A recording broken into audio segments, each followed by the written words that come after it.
Məsələn, mən üzlər və adlarda dünyanın ən zəiflərindən biri sayılmışam həmişə.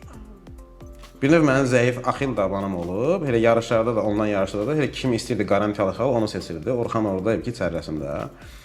2023-cü ildə yay ayları idi. Çempionata 5-6 ay qalmışdı. Mən dedim ən azı xalları balanslamaq üçün onun üzərində işləyim. Mən nə etdim? Dünyadakı adları başladım analiz etməyə. Bütün ölkələrin.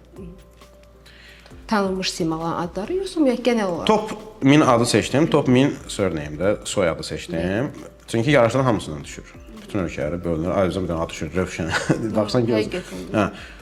Mən baxdım ki, okey, Polşa adlarının axırından cıxızı belə sayitsiz baxırsan ki, Monqolistan adları vəbşi samitdir başdan ayağa. Belə analiz elədim. Axırda görsən ki, hansı ölkənin adlarının sonunda Tska sözü var. Tska. Məsələn. Okey, mərkəzi o Dilmankov. CSKA Ruslar. Okey.